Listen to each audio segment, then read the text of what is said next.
नमस्कार दोस्तों, मैं राय आप सभी का राय ऑनलाइन एकेडमी पर हार्दिक स्वागत करता हूं। तो दोस्तों, आज की क्लास में हम लोग हिस्ट्री में बौद्ध है ना गौतम बुद्ध को स्टार्ट करेंगे। आज गौतम बौद्ध धर्म को स्टार्ट करेंगे और गौतम बुद्ध के ईद के दिन गौतम बुद्ध के जीवनी पर आधारित एक भी प्रश्न आपका किसी भी एग्जाम में आप इस हमारे लेक्चर को सुनने के पढ़ने के बाद आपका एक भी प्रश्न आपका खाना नहीं छूटने वाला है। अगर आप गहराइयों से हमारे साथ ध्यान लगाकर पढ़े होंगे, चाहे वो बीपीएससी की बात छोड़ दीजिए या छोटे एग्जाम एसएससी रेलवे की, आपका यूपीएससी तक के लिए हम बात कर रहे हैं कि हमारा जो गौतम बुद्ध के जीवनी पर आधारित एक भी प्रश्न इस तरह से डीपली हम पढ़ा दें कि आपको एक यूपीएससी के एग्जाम में भी आपका अगर पीटी दीजिएगा तो उसके एग्जाम में भी आपका एक भी प्रश्न नहीं छूटेगा गौतम बुद्ध के जीवनी से। तो चलिए हम लोग दोस्तों स्टार्ट करते हैं। इसके महाजनपद काल के हम लोग राजनैतिक जीवन को हम लोगों ने अच्छी तरह से कवर कर लिया। तो आज की क्लास में हम लोग महाजनपद काल के धार्मिक जीवन देखेंगे और उस धार्मिक जीवन में भी हम लोग बौद्ध धर्म को स्टार्ट करेंगे। तो चलिए हम लोग स्टार्ट करते हैं। तो हेडिंग में लिख लीजिए महाजनपद काल।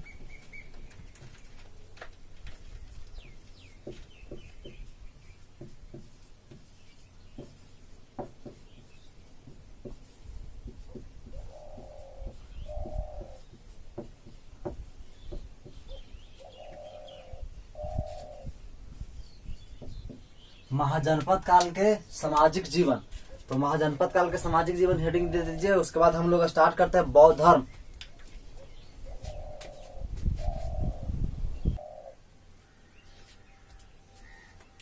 तो चलिए हम लोग स्टार्ट करते हैं महाजनपद काल के धार्मिक जीवन। तो यहाँ धार्मिक लिख लीजिएगा, सामाजिक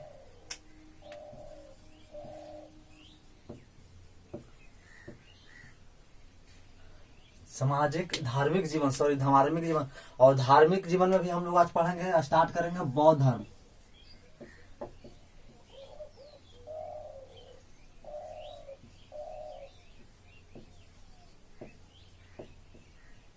तो बौद्ध धर्म स्टार्ट करेंगे। आपके अगर अच्छे से पर ध्यान लगा पढ़ाइएगा तो आपका गौतम बुद्ध का जीवनी का हम लोग स्टार्ट करेंगे और इसके गौतम बुद्ध की जीवनी के बाद हम लोग बौद्ध साहित्य को पढ़ेंगे, है ना। उसके बाद 2-3 लेक्चर में आपका बौद्ध धर्म समाप्त होगा। बौद्ध धर्म आपका काफी बड़ा लेक्चर आपका सेक्शन है और इसमें आपको करीब हर एक एग्जाम में एक प्रश्न आता है, चाहे किसी भी एग्जाम दे दीजिए, है ना। तो इसमें आप अच्छे से गहराई से अगर आप ध्यान देकर पढ़िएगा तो आपका एक भी प्रश्न यहाँ से छूटने वाला नहीं। तो बौद्ध धर्म को हम लोग स्टार्ट कर रहे हैं। तो बौद्ध धर्म के संस्थापक कौन है? तो गौतम बुद्ध, है ना।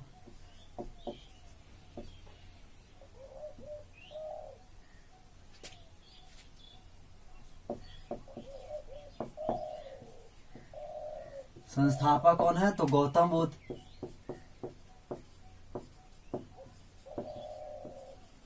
है ना, गौतम बुद्ध।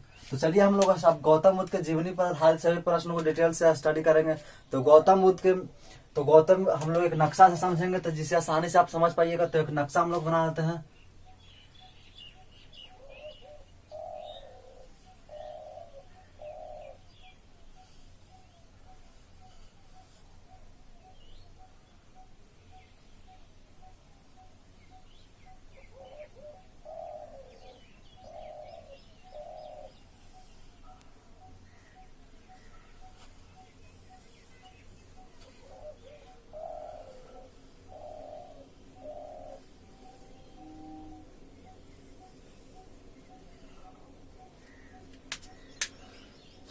एक भारत का नक्शा बना लेंगे, चूंकि है ना।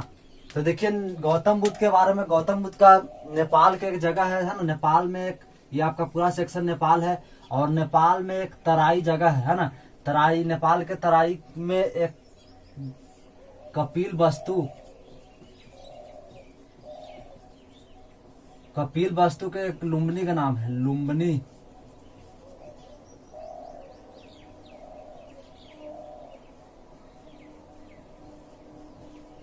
है ना। एक लुम्बरी गांव का नाम है, यानी कि नेपाल के तराई में कपिल वस्तु के लुम्बिनी ग्राम में गौतम बुद्ध का जन्म हुआ। तो तराई के सबसे पहले प्रश्न उठेगा कि सर तराई किसे कहते हैं? तो तराई होता है पहाड़ों के बीच के स्थित क्षेत्र, जो जगह होता है ना, उसी को हम लोग तराई कहते हैं। और तो यानी कि गौतम बुद्ध का जन्म कहाँ हुआ? इसके बचपन का नाम हम लोग जान लेते हैं। इसको बचपन का नाम था सिद्धार्थ। है ना। तो सिद्धार्थ से हम लोग चलेंगे, क्योंकि गौतम बुद्ध बाद में नाम पड़ा इनका, है ना। सबसे पहले इनका बचपन का नाम था सिद्धार्थ, तो सिद्धार्थ से हम लोग पढ़ेंगे। तो यानी सिद्धार्थ का जन्म कहाँ हुआ, तो नेपाल के कपिल वस्तु के, सॉरी नेपाल के लुम्बिनी ग्राम के कपिल वस्तु के लुम्बिनी ग्राम में जन्म हुआ, है ना। और इस लुम्बिनी का अभी वर्तमान नाम आपको रुकमनदेही आपको मिलेगा, है ना। रुकमनदेही अभी जो आधुनिक नाम उस ग्राम का नहीं, लुम्बिनी का आधुनिक नाम अब पड़ गया है रुकमनदेही। तो इसका पे रुकमनदेही का अभिलेख हम लोग मौर्य काल में ही पढ़ेंगे। तो खैर ये आपका आगे का सेक्शन है। तो हम लोग सिद्धार्थ हो गया, यानी सिद्धार्थ का जन्म कहाँ हुआ, तो नेपाल के तराई में स्थित कपिल वस्तु के लुम्बिनी ग्राम में, है ना। तो जब इनका जन्म हुआ लुम्बिनी में, तो इनका पिता का नाम देख लीजिए। तो इनका पिता का नाम था सुदोधन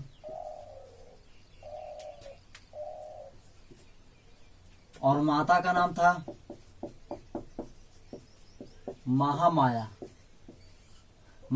ये जो सिद्धार्थ के पिता थे सुदोधन, उन एक कुल, है ना, शाक के कुल के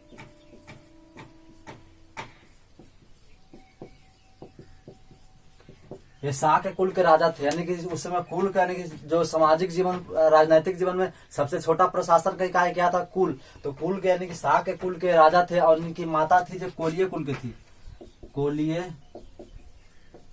कुल, है ना। तो यानी कि सिद्धार्थ का पिता का नाम क्या था, सुदोधन, और माता का नाम था महामाया। तो सिद्धार्थ के जन्म हुआ, जन्म के 7वें दिन इनकी महामाया की मृत्यु हो जाती है ना। तो मृत्यु हो जाती है तो काफी विषम स्थिति आ गया, क्योंकि अभी बच्चा 7 ही दिन हुआ, उसका माता का जन्म मृत्यु हो गया। तो खैर इनके एक बहन थी प्रजापति गौतमी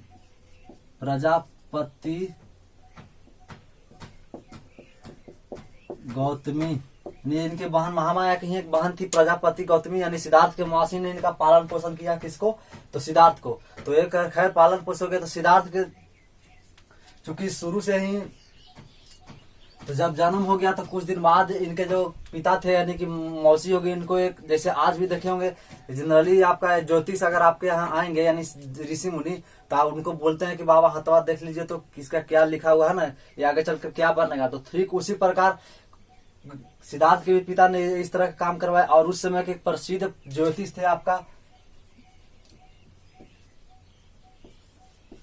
काल देवल, और एक है आपका कौंडिन्य।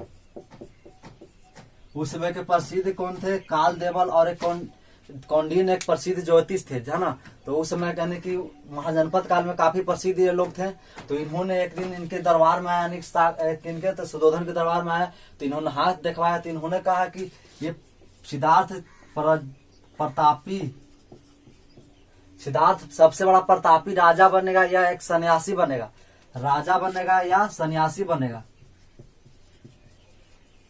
राजा दोनों ने, यानी कि काल देवल और कौंडिन्य ने क्या कहा कि जो सिद्धार्थ है काफी प्रजापति यानी प्रतापी राजा बनेगा या सन्यासी बनेगा। तो खैर चूंकि इनके पिता क्या थे, तो शाक के कुल के राजा थे, तो काफी प्रसन्न हुए कि हमारा बेटा तो क्या होगा, तो प्रतापी राजा होगा।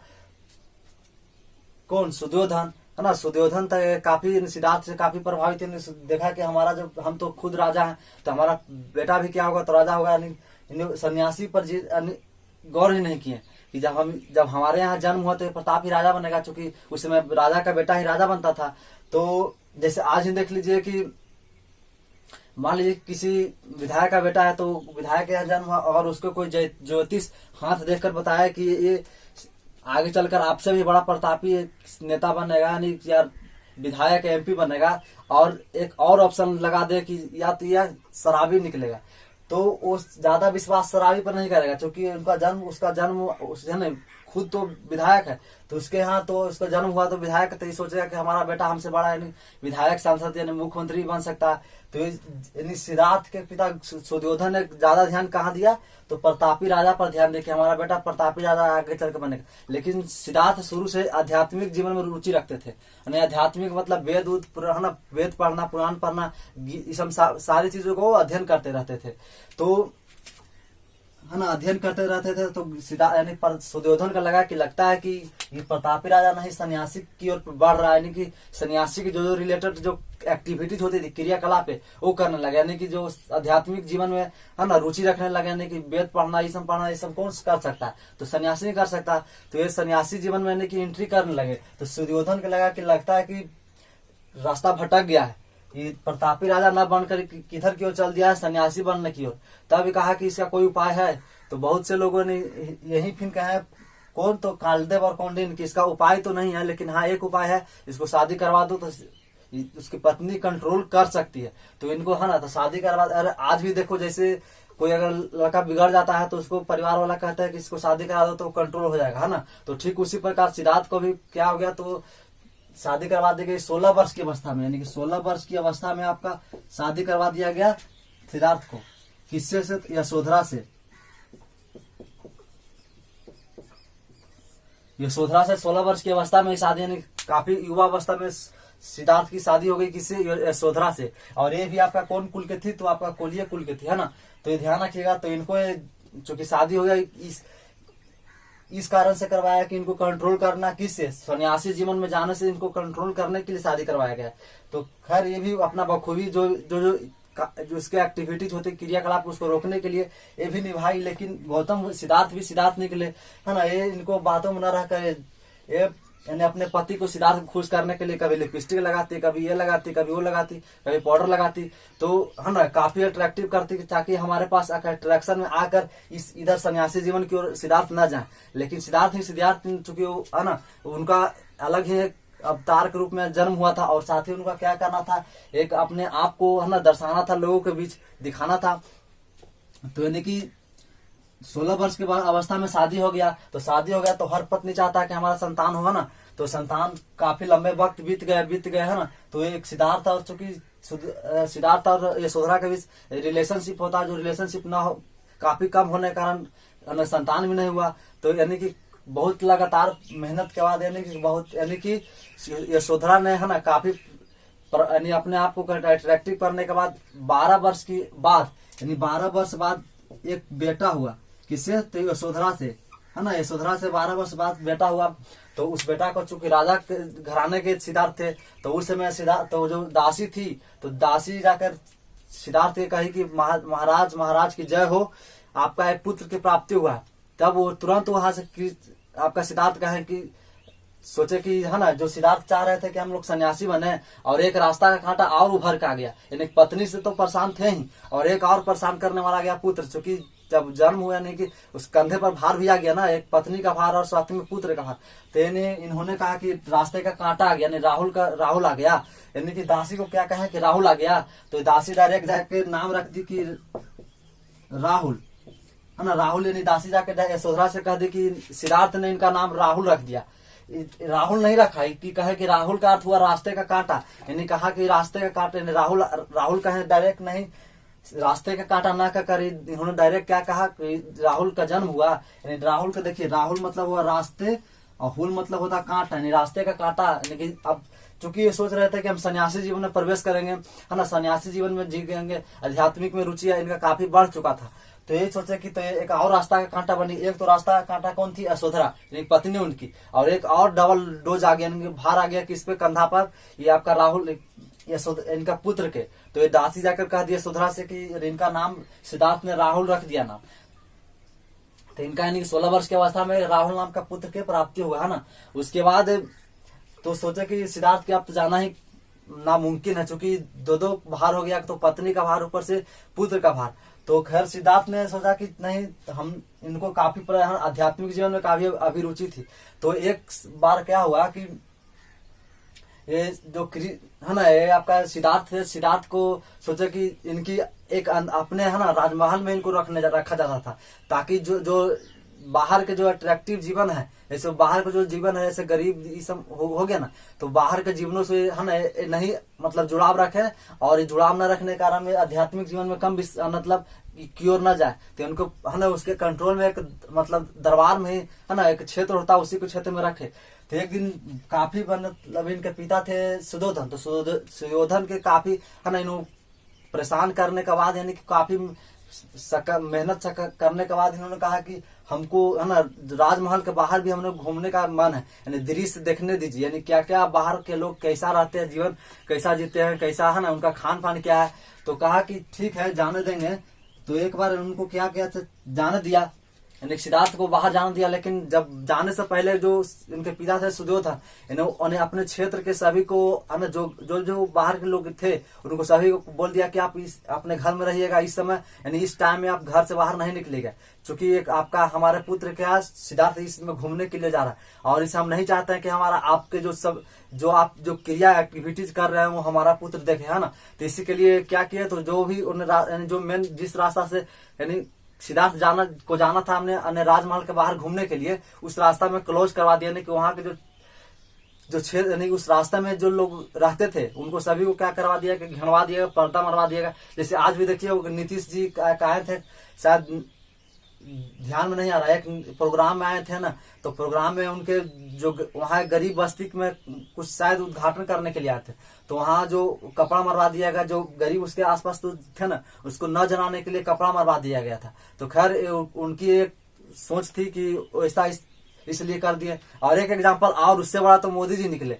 आपका अहमदाबाद में देखिए स्टेडियम में आए थे एक बार अमेरिका के राष्ट्रपति ट्रम्प, तो उनको है ना तो उनको दिखाने के लिए कि हमारा देश यानी भारत सबसे बड़ा शक्तिशाली, यहाँ कोई गरीब नहीं रहता है, यहाँ अमीर खाली अमीर है। तो वहाँ चूंकि उसके नजदीक में गरीब बस्ती भी था, तो गरीब बस्ती को न देखने के लिए चूंकि रोड से ही आएंगे, तो रोड से आएंगे स्टेडियम उतर कर रोड से ही नहीं आएंगे, तो रोड से उतरने यानी कि वहां लंबा एक दीवार खिंचवा दिए 10-12 फीट का, और उस दीवार को पेंट टूट करके एकदम अच्छा सा माहौल तैयार कर दिए कि लगवे नहीं करे कि यहाँ गरीब ही रहता है, यानी कि भारत में सभी अमीर ही लोग हैं, ये दिखाने के लिए मोदी जी भी कर दिए। तो खैर मोदी जी की सोच होगा उस तरह किस लिए करवाए नहीं करवाए। तो उसी प्रकार यानी कि इनके पिता सिद्धार्थ के पिता भी कौन थे, सुयोधन ने भी है ना अपने जो जिस रास्ता से सिद्धार्थ को जाना था घूमने के लिए, यानी बाहर राजमहल के बाहर लोगों को देखने के लिए, तो चल दिया, यानी कि वो अपने एक सारथी को भेज दिया, यानी सुयोधन एक अपने सारथी को भेजा और सारथी के साथ उनको क्या भेज दिया, यानी कि सैनिकों के साथ भेज दिया इनको सिद्धार्थ को राजमहल के बाहर घूमने के लिए। तो संजोग से चूंकि सभी को बता दिया गया था कि आप बाहर नहीं निकलेगा इस समय के बीच, तो संजोग से एक वृद्ध व्यक्ति है ना, वृद्ध व्यक्ति लाठी लेकर इस तरह से आगे की ओर बढ़ रहा था। तो चूंकि कभी गौतम बुद्ध यानी सिद्धार्थ ने कभी इस तरह के व्यक्ति को नहीं देखे थे, चूंकि वो राजमहल के अंदर रहते थे, तो राजमहल के अंदर में सभी युवा अवस्था के लोग रहते थे और है ना, तो उसमें यानी इस तरह की एक्टिविटी नहीं देखने का सिद्धार्थ ने अपने सिद्धार्थ ने आपका डायरेक्ट सवाल किया किससे, तो सारथी जो था उसके जो इसको सहायक के रूप में जा रहा था, यानी सारथी था, तो जवाब पूछा कि ये कौन है, यानी सिद्धार्थ ने पूछा कि ये कौन है, तो बोले कि महाराज अभी भी तो आप नहीं जान रहे कि कौन है, ये वृद्ध व्यक्ति है। तो ये कहा कि ऐसे से कहा चल रहा, लाठी से क्यों चल रहा, तो बोले कि ये वृद्ध है, यानी कि युवा, ये मृत अवस्था में है ना, यानी कि इसका उम्र एक्सपायर होने वाला है। तो कहे एक्सपायर क्या एक्सपायर होता है, तो कहे कि हम भी ऐसे हो गए। तो जो उसका सारथी था वो बोला कि हाँ हम आप क्या, आप सारे संसार के लोग होंगे, हमारी बीवी भी। तो गौतम बुद्ध का सिद्धार्थ का जो यानी सैनिक था वो कहा कि हाँ आपके बीवी बच्चा आपके माता आपके मासी पिता सभी लोग यानी हम भी होंगे। तो कहे कि बड़ा खराब बात है, अभी तो हम नहीं जा रहे थे, हम तो जान रहे थे कि जैसे हैं वैसे ही रहेंगे। तो एक प्रभावित कौन किया, तो गौतम बुद्ध को 4 बात काफी प्रभावित किया, याद रखिएगा। पहला हो गया आपका वृद्ध व्यक्ति, दूसरा जब यहाँ वृद्ध व्यक्ति मिल गया उसके बाद जाने लगे, तो जाने लगे कि उसके बाद एक न जाने क्रम में एक मृत व्यक्ति को लोग खटिया पर, उसमें खटिया था, ऐसा तो एम्बुलेंस नहीं, यानी कि इलाज के लिए है ना एक बीमार व्यक्ति को खटिया पर सुताकर लोग ले जा रहे थे, कहाँ दूसरी जगह ले रहे थे इलाज करवाने के लिए। तो फिर गौतम बुद्ध सवाल लाए कि ये कौन है, तो फिर सैनिक था यानी कि जो सारथी था वो बोला कि महाराज आप भी ये भी बीमार व्यक्ति है, ये इलाज के लिए यानी कि बीमार हो चुका है, इसको इलाज के लिए ले आ रहे हैं लोग टांग कर। तो कह रहे हैं कि बीमार यानी कि दूसरा व्यक्ति कौन निकला, बीमार व्यक्ति से यानी भेंट हुआ। तो ये बोले कि हम भी बीमार होंगे, यानी हमारी पत्नी भी, हमारे पिताजी भी, यानी कि हमारे पुत्र भी।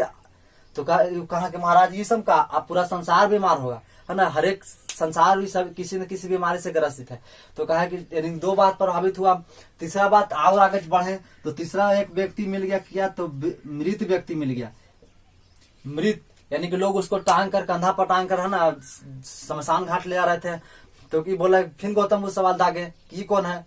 तो बोले कि ये मृत व्यक्ति, यानी कि इनका आत्मा निकल चुका है और ये, है ना, ये स्वर यानी कि जो धरती, यानी कि धरती रूपी संसार से अब ऊपर जा रहे हैं, यानी कि है ना, स्वर्ग में जा रहे हैं। तो कहें कि हम भी होंगे, हमारी बीवी भी होगी। मैंने बार बार प्रश्न आगे, क्योंकि कभी इस तरह का एक्टिविटी यानी क्रियाकलापों को नहीं देखे थे। और राजमहल के अंदर जब इनके पिता जा रहे थे कि, है ना, इसको रोकने के लिए, सन्यासी जीवन को रोकने के लिए, इन्हें राजमहल के अंदर ही सारे चीजों को एक व्यवस्था कर दिए थे कि ये बाहर ना निकले, और जो बाहर के जो एक्टिविटीज है, यानी क्रियाकलाप है, वो न देखकर, है ना, प्रभावित कम से कम हो। तो ये पहली बार देख रहे थे, यानी कि पहले बार देखें वृद्ध व्यक्ति, इससे भी प्रभावित हुए। इन्होंने प्रश्न दागा कि हम भी वृद्ध होंगे, हमारी बीवी भी, हमारी पत्नी भी वृद्ध होगी, यशोधरा भी वृद्ध होगी, यानी बुढ़ावस्था में। उसके बाद बीमार व्यक्ति दूसरा मिला, और तीसरा मिला मृत व्यक्ति। तो ये भी प्रश्न दागा कि क्या हम भी मृत होंगे? तो ये कहें कि आप क्या महाराज, आप पूरा संसार ही मृत होगा, यानी कि जो जिसका जन्म हुआ है इस धरती पर, उसका एक दिन मृत मरना तय है। तो कहे कि ये तो बड़ा गजब है। तो उसके बाद जब आगे बढ़ गए, तो एक साध ऋषि मुनि थे, उन्हें यानी योग की अवस्था में ध्यान लगाए हुए थे। तो एक प्रश्न फिर आगे सिद्धार्थ ने कि ये कौन है? तो बोले कि ये सन्यासी है, यानी कि सन्यासी है। और कहा कि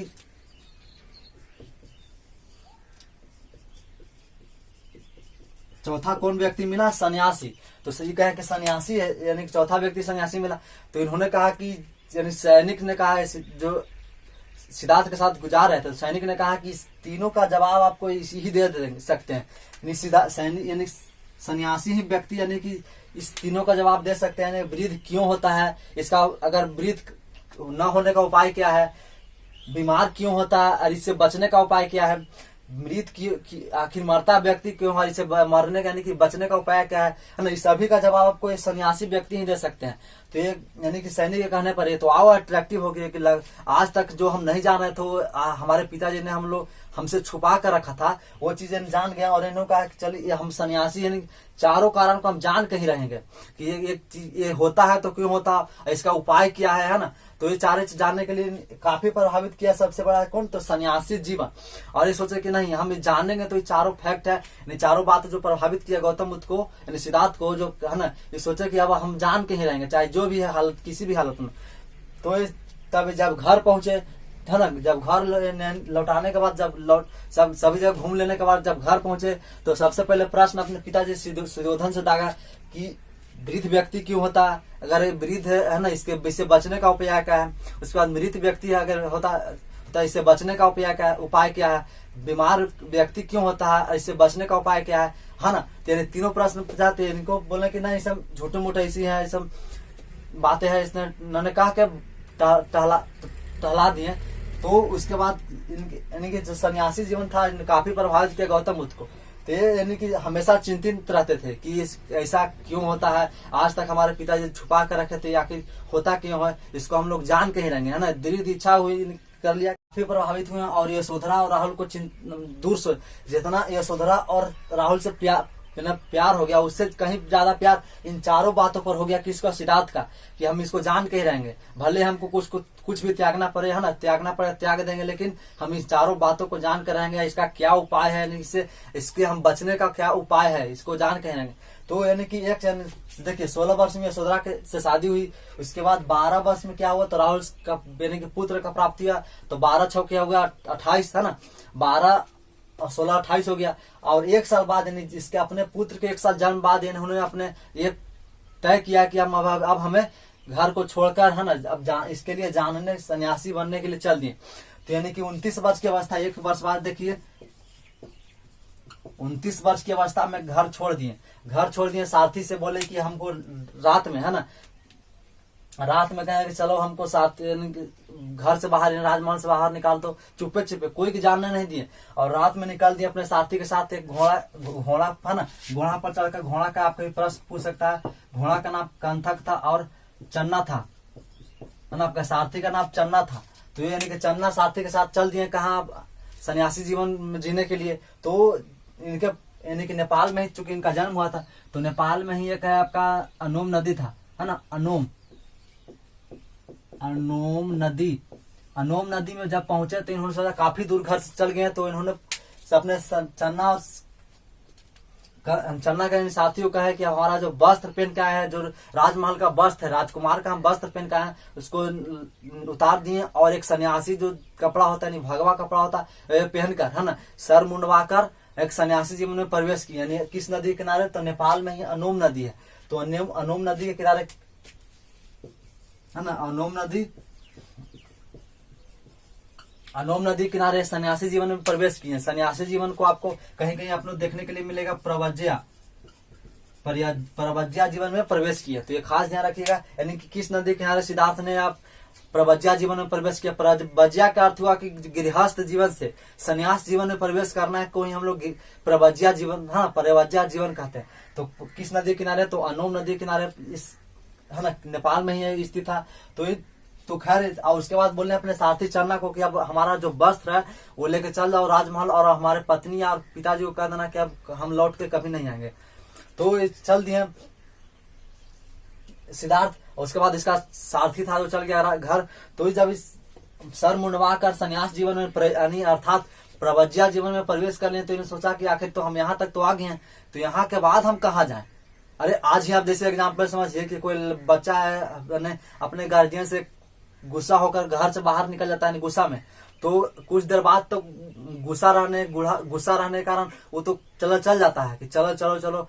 कुछ जगह जाने के बाद चिंतन मंथन करता है कि क्या हम आए हैं तो सही आए हैं, अगर आए हैं तो यहाँ से क्या लौट जाएं या फिर कहीं आगे चलें, है ना। यानी भागने, यानी घर से भागता है, इसको सिंपल भाषा में कह सकते हैं कि जब घर से भागता है लोग तो क्या करता है कि कहीं तो जाने का स्थायी निवासी होना चाहिए, यानी स्थायी जगह होना चाहिए। तो इन्होंने तब लोग सोचता है ना कि चलो हम बाहर चलते हैं और बाहर जाकर कमाएंगे, उसके बाद कुछ वर्ष बाद यानी कि घर वापस लौट आएंगे, है ना। तो ठीक उसी प्रकार सिद्धार्थ तो घर से निकल गए है ना सन्यासी जीवन के लिए, तो कहाँ तो अनोम नदी किनारे प्रवज्या जीवन में तो प्रवेश कर लिए। तो क्या इनको ज्ञान के प्राप्त, यानी जो सन्यासी जीवन में तुम चल गए, लेकिन जो इनको 4 बात प्रभावित किया, इनको उत्तर मिल पाया? नहीं मिल पाया। तो चूंकि उस समय जनका एक बहुत बड़े बिहार में आपका वैशाली है ना, यह आपका बिहार है और यहाँ आपका वैशाली है। एक वैशाली में बहुत बड़े प्रसिद्ध है ना सांख्य दर्शन के शिक्षक थे अलार कलाम।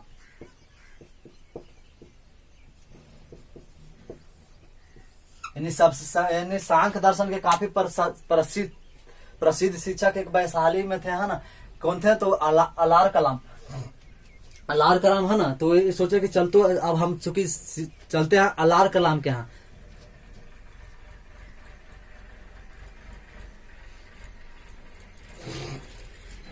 अलार के यहाँ चलते हैं, वहां से सांख्य दर्शन की शिक्षा लेंगे। कि किस लिए प्रसिद्ध थे? तो ये सांख्य दर्शन के लिए प्रसिद्ध थे। कौन? तो ये आपका हो गया अलार कलाम, है ना। तो सोचे गौतम बुद्ध की चलो अब इनके यहाँ चलते हैं, यानी कि प्रवज्या जीवन के बाद कहाँ चल दिए? तो वैशाली में चल गए, कहाँ? अलार्म कलाम के पास। और यहाँ जाकर इन्होंने सांख्य दर्शन की शिक्षा लिया। क्योंकि जैसे आज भी जो फिजिक्स का टीचर यानी जो व्यक्ति हिस्ट्री का टीचर है तो हिस्ट्री के ज्ञान ही दे सकता है, तो ठीक उसी प्रकार अलार कलाम क्या थे? तो सांख्य दर्शन के क्या थे? तो गुरु, प्रसिद्ध गुरु थे। सांख्य दर्शन का अर्थ क्या होता है? तो पिछले क्लास में भी आपको बता दिए थे, सांख्य दर्शन ईश्वर को नहीं मानता, नहीं आत्मा को मानता, है ना। तो ये उससे रिलेटेड बहुत चीज फैक्ट था। सांख्य दर्शन के शिक्षा यानी सर्वप्रथम सिद्धार्थ के प्रथम गुरु कौन हुए? तो अलार्क बराम, है ना, वैशाली का अलार्क, इनसे सांख्य दर्शन की शिक्षा लिया।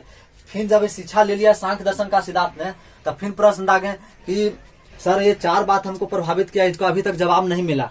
तो सिद्धार्थ कहा है, सॉरी अलार्म कलाम कहा है कि इसका जवाब हम नहीं दे सकते, इसका जवाब आपको अभी और मेहनत करना पड़ेगा, तभी आप इसको जवाब मिल सकता है। तो यानी कि इन्होंने कहा कि हमारे पास तो सांख्य दर्शन पढ़ लिया, यानी आत्मा को नहीं होता, ईश्वर नहीं होता, ये सब तो जान लिया। यानी अलार्म कलाम में क्या दिया? तो सांख्य दर्शन की शिक्षा दी किसको? सिद्धार्थ को दिया। उसके बाद अलार्म कलाम ने कहा कि देखो जब तुम चाहते हो कि इन 4 बात का उत्तर मिल सके तो तुमको योग का शिक्षा लेना चाहिए। तो कहा कि ठीक है, हम योग दर्शन हम जब घर से छोड़ दिए हैं इसके जानकारी उत्तर पाने के लिए ही, तो चलिए हम तो कहें कि ठीक है, तो जब तुम्हें इच्छा ही है तो योग सीखना पड़ेगा। तो कहें सिद्धार्थ ने कहा कि ठीक है चल योग सीखेंगे। तो ये कि वैशाली में हो गया। एक है आपका राजगिरी में, है ना, एक राजगिरी में उस समय गुरु थे, यानी कि उन्होंने कहा कि एक राजगिरी में एक योग गुरु है। कौन? आपका है रुद्रक रामपुत्र, एक योग दर्शन के काफी प्रचलित, ये भी प्रसिद्ध गुरु थे, यानी कि कहाँ, तो राजगीर में। तो इन्होंने अलार्म कलाम में कहा कि तुम अलार्म क्लास से योग दर्शन का शिक्षा लो और उससे उसके बाद क्या प्रोसेस है तो उसका उत्तर वो दे सकते हैं।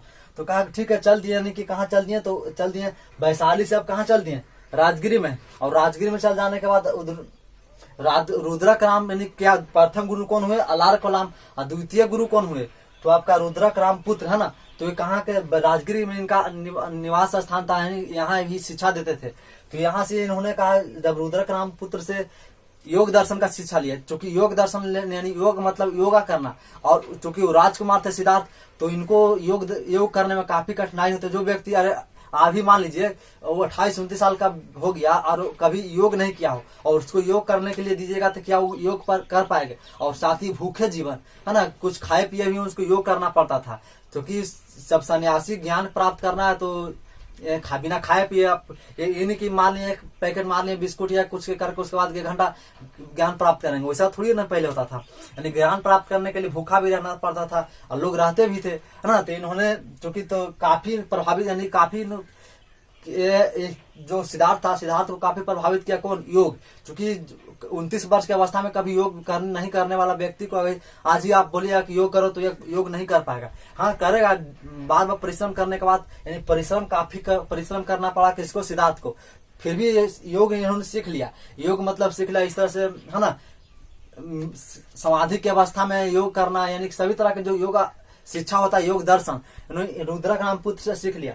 तब सीख लिया, जो शिक्षा इनको सब पूर्ण हो गया योग दर्शन का, तब फिर जब सिद्धार्थ ने सवाल दागा किससे, रुद्रक राम पुत्र से, कि हमारा जो 4 प्रश्न है उसके लिए हम यहाँ घर छोड़कर आए हैं, उसका अभी तक उत्तर भी नहीं मिल पाया। तो ये कहे कि बाबू हम तो जवाब नहीं दे सकते हैं, हमारा योग दर्शन हम के गुरु हैं, हम इसको यहाँ तक हमारा ज्ञान है, तुमको इसका उत्तर चाहिए। तो हमारा 5 शिष्य है, कहाँ, एक यूपी में जगह है आपका ऋषिपत्नम,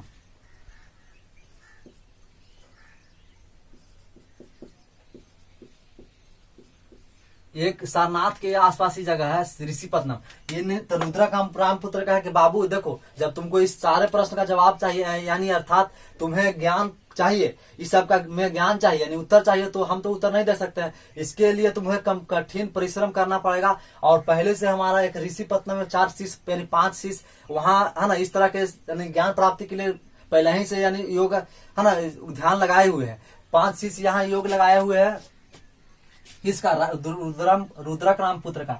एक है आपका कौन, ये भी आपको प्रश्न आएगा, आंज जी,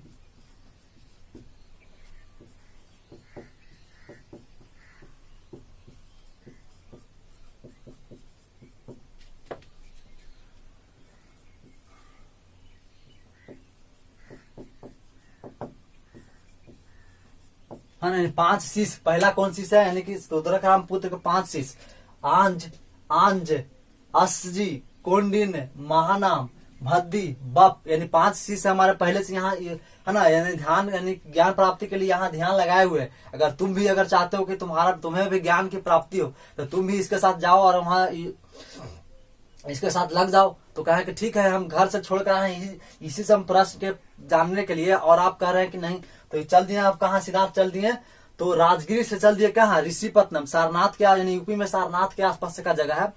तो ये चल दिए क्या, यहाँ, और यहाँ 5 के साथ मिलकर सिद्धार्थ, तो अब सिद्धार्थ हो गया, सिद्धार्थ यहाँ 6 हो गए। तो इन्होंने कहा कि ठीक है आया ही है तो हमारे यहाँ स्वागत है, तुम भी, हम भी चूंकि ज्ञान प्राप्ति के लिए यहाँ ध्यान लगाए हुए हैं, अगर तुम भी चाहता है कि ध्यान प्राप्ति के तुम्हें भी ज्ञान हो तो तुम भी हमारे साथ जुड़ जाओ, यानी जुड़ जाओ।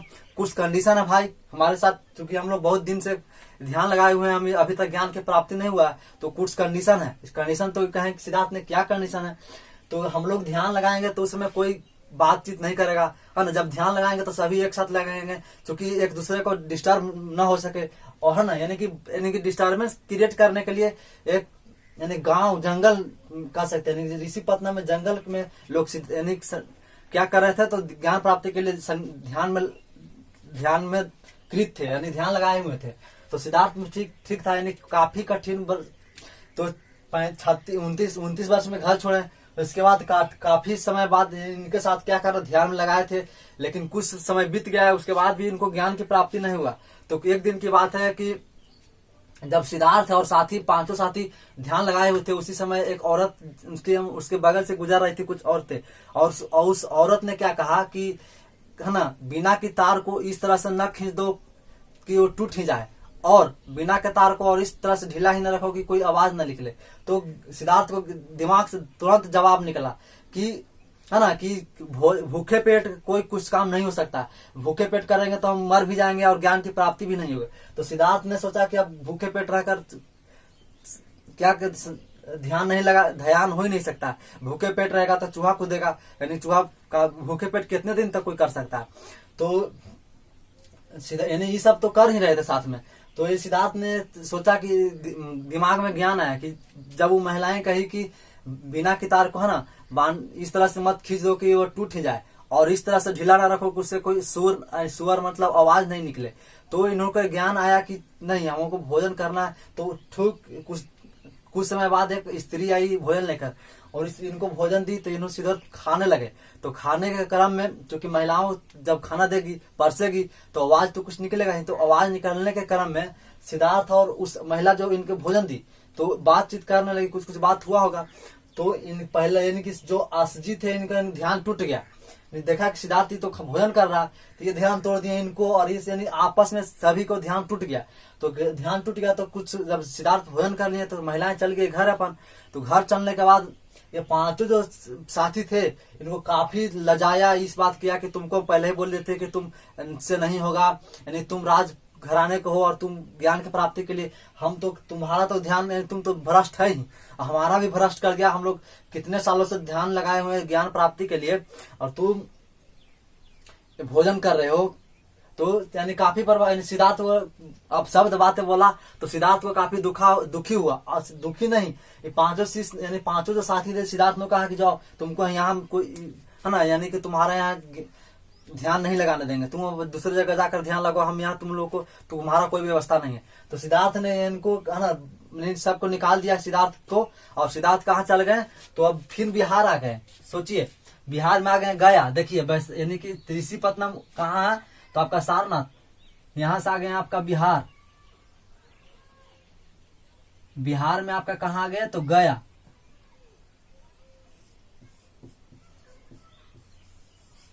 तो सिद्धार्थ जब दुखी हुआ, कोई के जैसे आप ही देख लो कि आप जैसे 5 गो आपका दोस्त है, कोई रूम में पढ़ रहा है, और आप नए स्टूडेंट जाके उसमें उसके साथ रहेंगे, तो उसका भी, तो अगर वो 5 से 4-5 स्टूडेंट पढ़ने वाला होगा तो आपको बोलेगा ना कि हम लोग अच्छे से, यानी कि हमारा जो समय बर्बाद नहीं करना, और साथ ही जो यानी कि जो पढ़ाई में जो क्रियाकलाप एक्टिविटीज प्रभावित कर सकता है, यानी पढ़ने में रुकावट ला सकता है, वो सब काम को नहीं करना है। हाँ, तो कहेंगे तो आप भी पढ़ने घर से बाहर पटना गए हैं पढ़ने के लिए, तो कहेंगे ठीक है। अगर आप बीच बीच में वो 5 पढ़ रहा है और आप कभी गेम खेल रहे हैं, पबजी खेल रहे हैं, फ्री फायर खेल रहे हैं, या फिर आप इंटरटेनमेंट के लिए आप कुछ देख रहे हैं, तो उसको प्रभावित होगा, है ना, यानी उसको डिस्टर्ब करेगा, तो क्या उसको आपको रहने देगा वो लड़का, तो नहीं, तो भगा देगा। तो आप जब भागिएगा तो आप क्या सोचेगा, उसी दिन से आप प्रण ले लीजिएगा, यानी उस प्रण क्या लीजिएगा कि तुमको हम दिखा कर रहेंगे कि तुम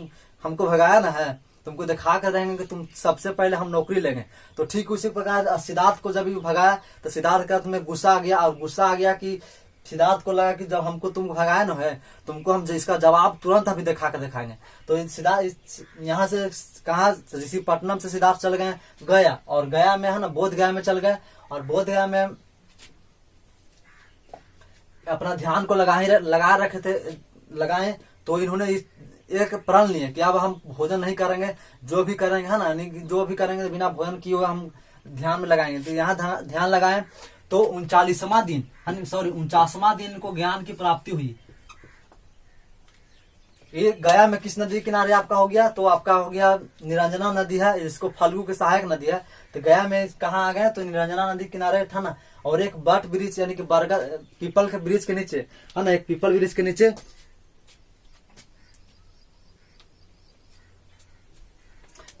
नीचे ध्यान लगा के बैठे हूँ। तो 49वां दिन इनको ज्ञान की प्राप्ति हुआ, है ना, यानी 49वां दिन ज्ञान की प्राप्ति हुआ। तो ज्ञान की प्राप्ति कब हुआ, यानी कि समाधि अवस्था में। समाधि अवस्था कहने का अर्थ हुआ, देखिए समाधि का अर्थ हुआ पूर्णतः दम कोई बाहरी एक्टिविटी से दम दूर रहना, दम आपको लगेगा कि देखने में चल गया ऊपर, यानी कि स्वर्ग में चल गया, उस तरह के देह को अगर यानी आप शरीर को कर दीजिएगा, उसी को हम लोग समाधि कहते हैं। तो समाधि की अवस्था में आपको ज्ञान की प्राप्ति हुई। और एक खास ध्यान रखिए, बैसाख पूर्णिमा के रात में इनको, है ना, बैसाख पूर्णिमा के रात में इनको ज्ञान की प्राप्ति हुआ। तो ये भी आपका प्रश्न रहेगा, है ना, बैसाख पूर्णिमा। इसीलिए बौद्ध धर्म के बैसाख पूर्णिमा यानी कि बैसाख के पूर्णिमा होता है, अभी खत्म हो, समाप्त हो गया। तो बैसाख पूर्णिमा में काफी उनके लिए प्रसिद्ध, यानी कि प्रसिद्ध दिन है, यानी है ना। तो बैसाख पूर्णिमा, तो ये जब इनको ज्ञान की प्राप्ति हुआ तो सोचा कि ज्ञान की प्राप्ति होगा तो इसको, है ना, इसको क्या करना है, तो इसको दिखाना भी, तो प्रैक्टिकल तो करके दिखाएं कि क्या इसको हमको ज्ञान की प्राप्ति होगा। तो दिमाग में रखने से तो नहीं होगा, इसको प्रचार करना है, यानी कि हमारा जो ज्ञान लोगों को बताएं कि हमारा ज्ञान की प्राप्ति हो गया। इसी यानी कि दुख क्या क्या कारण है, दुख का इसका निदान क्या है। मृत व्यक्ति है ना, आपको बीमार है तो बीमार का भी नहीं हो पाइएगा, बीमार नहीं होने से आपको बच सकते हैं। इन सभी का जिनका जवाब मिल गया, यानी वो बैसाख पूर्णिमा का रात्रि में इनको सभी का जवाब मिल गया।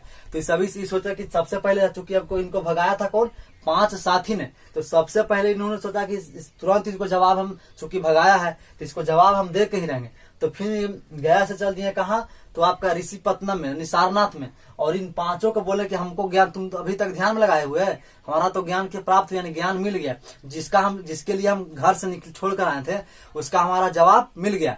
तो कहे कि ठीक है, जवाब मिल गया। तो कहे कि हाँ, तो कहे कि ठीक है हमारा बताइए। तो कहे कि सिद्धार्थ कहे कि तुम नीचे बैठो, हम एक ऊंचा आसन पर बैठेंगे, यानी बरगद का, है ना, अच्छे आसन पर बैठेंगे, और तुम हमारे शिष्य के रूप में तुमको ऐसे शिक्षा नहीं देंगे, हम ऐसा नहीं बताएंगे हमको ज्ञान का प्राप्त, तो हमारा पहला शिक्षक यानी शिष्य बनो। तो इनका पहला शिष्य कौन बना, तो 5 साथियों ने बना पहला शिष्य, है ना। इन 5 इसके बाद इनको ज्ञान दिया है ना, इनको बातें बताई।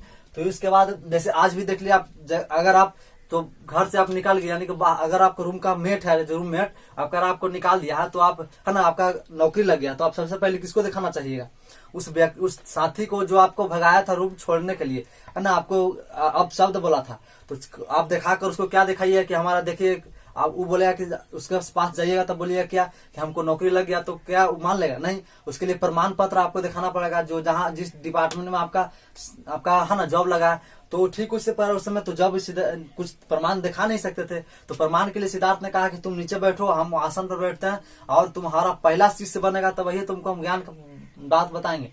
तो यानी पहला शिष्य 5 शिष्यों यानी साथियों ने बना। उसके बाद सिद्धार्थ के चल दिए, क्योंकि इनको जब ज्ञान का प्राप्त हुआ, तो है ना, तो जब ज्ञान का प्राप्त हो गया तो इनको नाम, है ना, तो क्या हो गया, तो बुद्ध। जब इनको ज्ञान मिल गया तो इनका नाम क्या हो गया, बुद्ध। बुद्ध मतलब होता है ज्ञान, बुद्ध मतलब क्या होता है, ज्ञान। और गौतम बुद्ध कैसे नाम पड़ा, तो चूंकि इनका माता का नाम, मौसी का नाम क्या था, गौतमी, तो यहाँ से गौतमी से यहाँ गौतम हो गया, और बुद्ध से, बुद्ध का अर्थ है ज्ञान। जब ज्ञान मिला तो इनको नाम बुद्ध, तो इनका तब आप लोग क्या कहने लगे, गौतम बुद्ध। यानी जब ज्ञान प्राप्त हो गया तब इनको गौतम बुद्ध कहने लगे।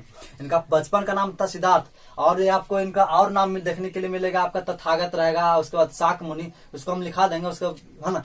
तो यहाँ से जब शिष्य को, अपने पहला शिष्य को कौन था, ये 5 साथी। इसके बाद चल दिए यानी बौद्ध धर्म यानी स्थापना, इसको प्रचार के लिए कहाँ चल दिए, तो प्रचार करने चल दिए, क्योंकि अभी तो कहाँ है, तो यूपी में है, तो यूपी में ही चल दिए। तो सबसे पहले कौशल के राजधानी कहाँ है, तो कौशल के इसके आसपास कौशल, है ना, आपको पिछले क्लास में बताया गया है। कौशल की राजधानी कौन थी, श्रावस्ती। श्रावस्ती में सबसे ज्यादा उपदेश दिए कौन, गौतम बुद्ध ने। तो गौतम बुद्ध ने सबसे ज्यादा, आपको प्रश्न दिया गया सबसे ज्यादा गौतम बुद्ध ने उपदेश कहाँ दिया, तो कौशल की राजधानी श्रावस्ती में, है ना। तो उसके बाद जब यहाँ से जब श्रावस्ती में दे दिया, उसके बाद यूपी में ही और आगे बढ़े, यानी धर्म का प्रचार, यानी कि इसका प्रचार करना था। तो प्रचार करने क्रम में चल दिए कुशीनगर, इसी का क्षेत्र, यानी कि देवरिया आपका जिला है ना, कुशीनगर भी एक आपका जिला है, कुशीनगर में चल दिए। तो कुशीनगर में एक व्यक्ति के आग्रह पर गौतम बुद्ध ने भोजन किया, उस व्यक्ति का नाम था चुंद, है ना। तो चुंद नामक एक लोहार व्यक्ति था, लोहार उसका जाति का क्या था, तो उसका लोहार जाति का एक व्यक्ति था, उसका नाम था चुंद।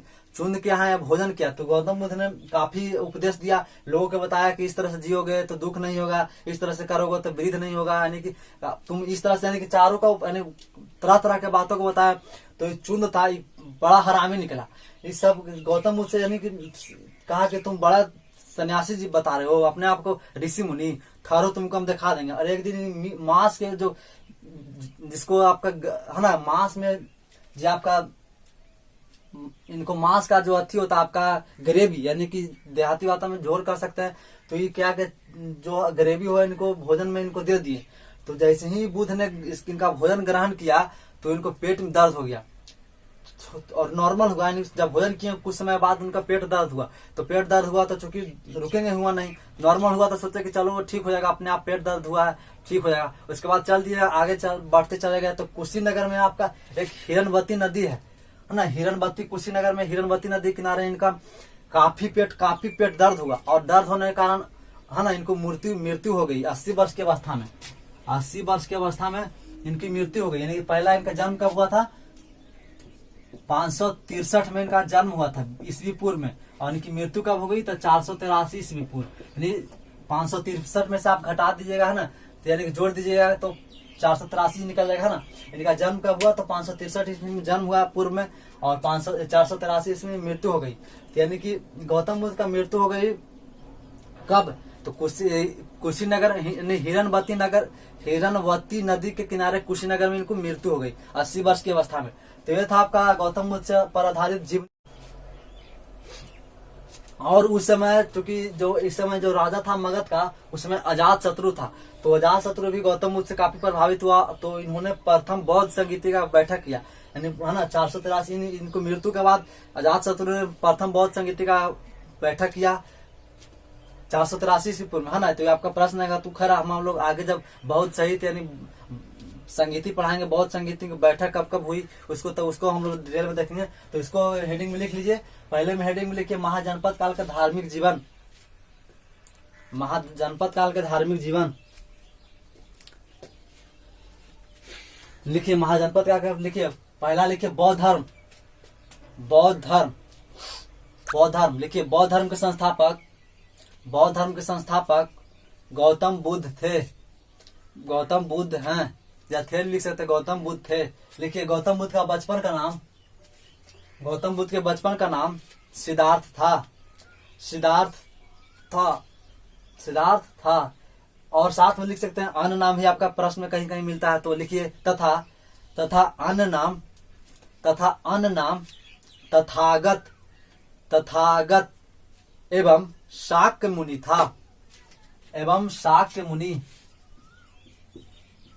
शाक्य मुनि यानी इनका कुल कौन सा था? तो शाक्य, इनके पिता का कुल क्या था? शाक्य। तो शाक्य कुल में जन्म हुआ, और मुनि इसके वंश में शाक्य कुल का सबसे पहला कौन थे? ऋषि।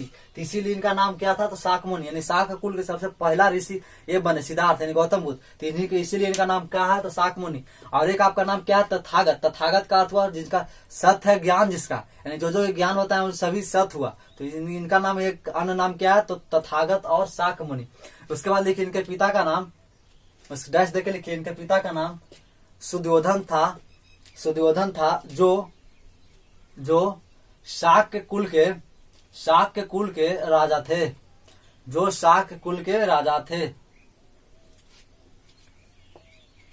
उसके बाद लिखिए माता का नाम, सॉरी यहां से लिखने के बाद जन्म के बारे में तो लिखा ही नहीं, छूट गया। तो लिखिए पिता लिखने तो कोई दिक्कत नहीं है, लिख लीजिए। उसके बाद लिखिए इन गौतम बुद्ध का जन्म, सिद्धार्थ का जन्म नेपाल के तराई में स्थित कपिल वस्तु के लुम्बिनी ग्राम में हुआ। लुम्बिनी ग्राम में 563 ईस्वी पूर्व में हुआ। 563 ईस्वी पूर्व में हुआ। यानी लुम्बिनी ग्राम का आधुनिक नाम, यानी वर्तमान नाम आपको क्या रुकमन देही लिखेगा, तो रुकमन देही भी क्वेश्चन लिख लीजिएगा। लिखेगा लुम्बिनी ग्राम का आधुनिक नाम रुकमन देही है। उसके बाद लिखिए इनके माता का नाम महामाया, इनके माता का नाम महामाया था, महामाया था, जो कोलीय कुल की थी, कोलीय कुल की थी, कोलीय कुल की थी। लिखी इसी में डैश देकर लिखिए, इसी में आगे बढ़ा कर लाइन में। सिद्धार्थ के जन्म के 7वें दिन बाद, सिद्धार्थ के जन्म के 7वें दिन बाद इनकी माता महामाया की मृत्यु हो जाती है, मृत्यु हो जाती है तथा इनका पालन पोषण इनके मासी ही लिखिएगा, मौसी मत लिखिएगा। मासी मतलब होगा माँ के समान, सी माँ हो गया, सी मतलब समान, यानी माँ के समान को ही हम लोग मासी कहते हैं। ठेठ भाषा में इसको मौसी भी कह सकते हैं। तो लिखिए इनके लालन पालन यानी पालन पोषण इनकी मासी प्रजापति गौतमी ने की, प्रजापति गौतमी ने की। लिखिएगा डैश देकर उसके बाद महाजनपद काल के प्रसिद्ध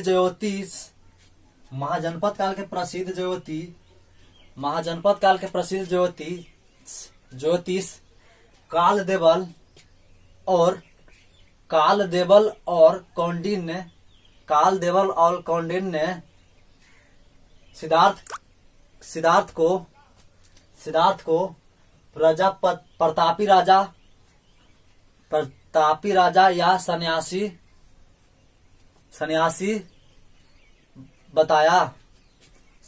बताया। लाइन चूंकि चली गई है तो आपका दिक्कत होगा, खैर हम लोग को लिखना है तो लिख लीजिए। इसके बाद लिखिए सिद्धार्थ बचपन से ही आध्यात्मिक जीवन में विश्वास रखते थे, यानी आध्यात्मिक जीवन में रुचि था, यानी सिद्धार्थ आध्यात्मिक रुचि में विश्वास रखते थे। उसके बाद डैश देख लिखिए सिद्धार्थ का शादी, यानी सिद्धार्थ को 16 वर्ष की अवस्था में यशोधरा नामक लड़की से शादी कराई गई।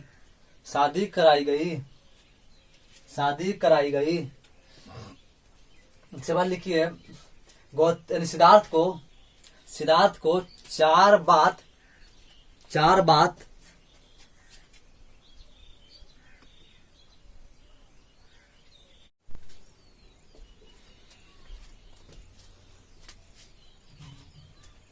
तो अब देखिए हम लोग यानी गौतम बुद्ध सिद्धार्थ को कितने 4 बातों ने काफी प्रभावित किया। तो लिखिए आगे डैश देखे सिद्धार्थ को 4 बातों ने काफी प्रभावित किया। 4 बात काफी प्रभावित किया। पहला लिखिए वृद्ध व्यक्ति, उसके बाद दूसरा लिखिए बीमार व्यक्ति, उसके बाद तीसरा लिखिए मृत व्यक्ति, उसके बाद आगे लिखिए सन्यासी, चौथा लिखिए सन्यासी। यानी 4 जो मेन फैक्ट था जो काफी बुद्ध को प्रभावित किया और उसी के चलते है ना वो ज्ञान प्राप्त करने के दौर में चले गए, घर छोड़कर चले गए है ना ज्ञान प्राप्त करने। तो खैर उसके बाद लिखिए शादी के 12 वर्ष बाद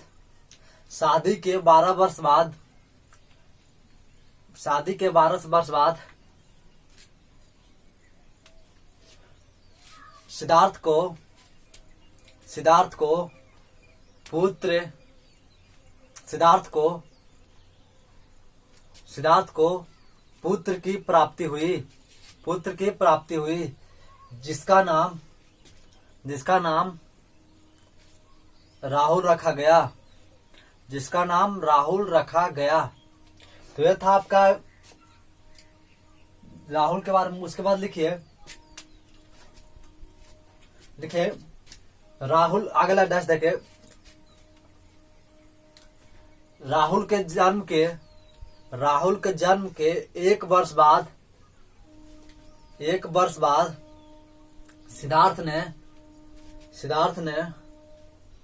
सिद्धार्थ ने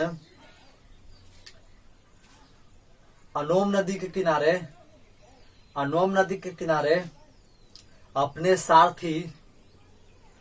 सारथी चन्ना एवं घोड़ा कंथक के सहयोग से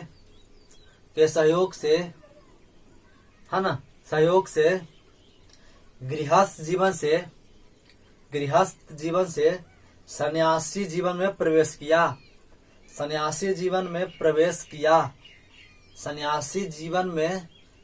किया जिसे प्रव्रज्या जीवन भी कहा जाता है। उसके बाद ऐसा लिखिए, सिद्धार्थ के प्रथम गुरु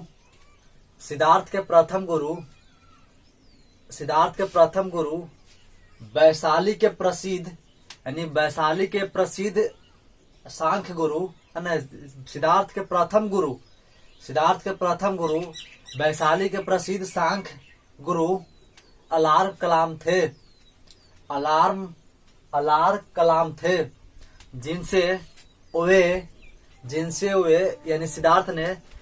सिद्धार्थ ने सांख्य दर्शन की शिक्षा ली। उसके बाद डैश देख लिखिए, सिद्धार्थ के दूसरे गुरु रुद्रक रामपुत्र थे। सिद्धार्थ के दूसरे गुरु रुद्रक रामपुत्र थे, जिनसे वे योग दर्शन के शिक्षा ली। उसके बाद डैश देख लिखिए, सिद्धार्थ ने रुद्रक रामपुत्र से योग दर्शन की शिक्षा लेने के बाद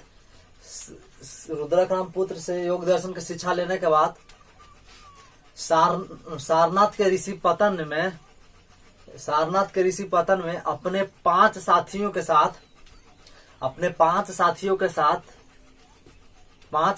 साथ कठोर तपस्या में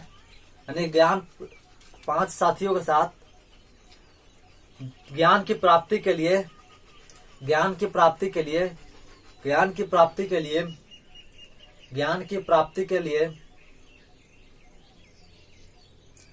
कठोर तपस्या करना प्रारंभ किए। उसके बाद 10 देख लीजिए, सिद्धार्थ ने निरंजना नदी के बोधगया में निरंजना नदी किनारे अपने आप को अकेले तपस्या रूप में दिया, जिससे 49वां दिन वैशाख पूर्णिमा की रात्रि जिससे 39वां दिन वैशाख पूर्णिमा की रात्रि पीपल वृक्ष के नीचे अशोक सिद्धार्थ को ज्ञान की प्राप्ति हुई। इसके बाद ऐसे देख लीजिए, सिद्धार्थ ने अपना पहला उपदेश सारनाथ में दिया। सारनाथ में किसको दिया? तो ये सब पांचों साथियों को दिया है ना। तो ये सिद्धार्थ ने अपना पहला लिखिए, सॉरी इसमें डैश इसके पहले लिख लेगा। ज्ञान प्राप्ति के बाद सिद्धार्थ बुद्ध कहलाए अथवा गौतम बुद्ध कहलाए। उसके बाद डैश देखिए, लिखिए गौतम बुद्ध ने अपना पहला उपदेश सारनाथ में दिया, जिसके प्रथम शिष्य यानी सिद्धार्थ के प्रथम शिष्य कौन कौन थे? तो लिखिए, आंच, असजी, कौंडिन्य, महानाम, भद्दी, बप, यानी पांचों को लिख लीजिए, जिनके प्रथम शिष्य आंच, असजी, कौंडिन्य, महानाम, भद्दी, बप थे। इसको याद करने के लिए याद रखिएगा। इसको याद रखने के लिए एक ट्रिक बताता है आपको, याद रखिएगा। आ लिखिएगा, आ को म भ व, है ना। देखिए आ से हो गया आपका आंज, फिर आ है तो अ जोड़ आ होता है ना, तो आ हो गया एक अ से आ गया असजी। उसके बाद को से को निन, म से महामाया, भ से भद्दी, उसके बाद से वप।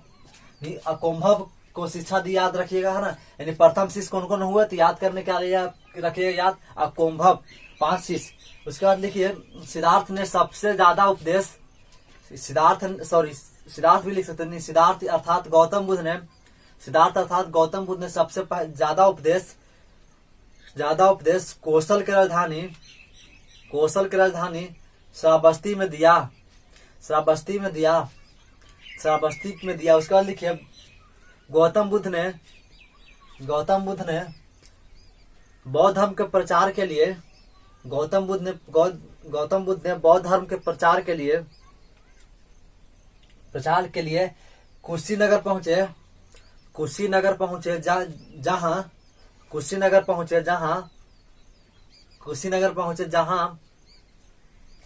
जहां चुंद नामक लोहार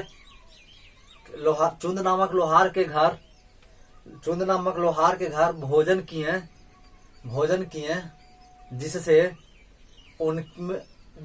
पेट दर्द हुआ और इस बीमारी के बावजूद, है ना, इस बीमारी के बावजूद वे अपनी यात्रा को आगे बढ़ाकर, यानी ये अपनी यात्रा को आगे बढ़ाते हुए हिरनवती नदी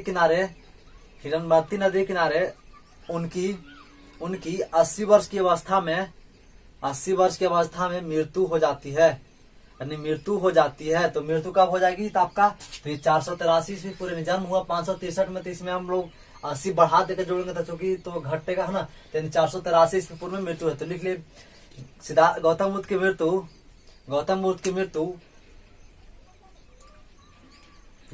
मृत्यु 483 ईस्वी पूर्व। आपको कहीं कहीं पूछेगा किस महाजनपद में मृत्यु उनको हुई थी, तो याद रखिएगा कुशीनगर। और कुशीनगर किसका राजधानी है तो मल की राजधानी है। तो लिखिए गौतम बुद्ध की मृत्यु 483 ईस्वी पूर्व में हिरनवती नदी किनारे मल महाजनपद में हुआ। तो ये था आपका गौतम बुद्ध से जीवनी पर आधारित प्रश्न। यहाँ सर हम आपको इतना डिटेल पढ़ा दिए कि आपको निचोड़ से कि आपका एक भी एग्जाम में, चाहे वो बीपीएससी हो गया, दरोगा हो गया, सीडीपीओ या छोटे एग्जाम में एसएससी, रेलवे, डिफेंस, कुछ भी एग्जाम में कहीं भी प्रश्न नहीं, कोई एक इनके सिद्धार्थ गौतम बुद्ध से इर्द गिर्द एक भी प्रश्न आपसे नहीं पूछेगा। इसके साथ ही आपको यूपीएससी के पीटी में भी आपका एक भी प्रश्न गौतम बुद्ध के जीवनी से नहीं छूटेगा। तो हम लोगों ने, चूंकि हम लोग हिस्ट्री फाउंडेशन यानी कि हम लोग फाउंडेशन बैच पढ़ा रहे हैं, यानी कि जो बेसिक चीजें से हम लोग स्टार्टअप किए हैं और एक हायर लेवल तक पहुंचेंगे, साथ ही अच्छे निचोड़ के साथ, है ना। जैसे निचोड़ कर ना बोलते, जूस को अच्छे से निचोड़ कर, गन्ना का अच्छे से निचोड़ कर जूस पियो, तो ठीक उसी प्रकार हम लोग जो भी विषय पढ़ेंगे उसको अच्छे से निचोड़ कर हम लोग अच्छे से अध्ययन करेंगे। क्योंकि हम लोग 6 से 7 महीना अगर समय दे ही रहे हैं तो हम लोग अच्छे से समय देकर उसको अच्छे इफेक्टिव वे में पढ़े, है ना। तो चलिए, यह था आपका गौतम बुद्ध पर आधारित जीवनी, जिसको हम लोगों ने अच्छी तरह से समझ लिया। तो इसके बाद हम लोग, आपका एक टॉपिक है बौद्ध दर्शन और एक बौद्ध साहित्य, आपका 2-3 क्लास उसमें लगा हुआ समाप्त रहेगा। तो इतना हम पढ़ा दिए हैं कि आपका गौतम बुद्ध से जीवनी पर आधारित एक भी आपको प्रश्न नहीं छूटेगा। तो इतना हम उम्मीद करते हैं कि आप अच्छे तरह समझ गए होंगे। तो आप समझ गए हैं तो अधिक से अधिक शेयर कीजिए, है ना। तो हम आपके शेयर और सब्सक्राइब के लिए हम, है ना, हमारा एक आपका क्या है तो मेहनत मिलता है। आप केवल सब्सक्राइब और शेयर कर दीजिएगा तो हमारा ही मेहनत मिल जाएगा, यानी आपका गुरु दक्षिणा हमको मिल जाएगा। तो इसी गुरु दक्षिणा के लिए हम लोग सभी इच्छुक होते हैं कि आपका गुरु दक्षिणा मिले। गुरु दक्षिणा के रूप में हम लोग आपसे कोई फी के रूप में कोई चार्ज नहीं ले रहे हैं। इसके लिए आपको क्या, लाइक और शेयर एंड सब्सक्राइब कर दीजिएगा। तो चलिए मिलेंगे फिर नेक्स्ट क्लास में, तब तक के लिए जय हिंद।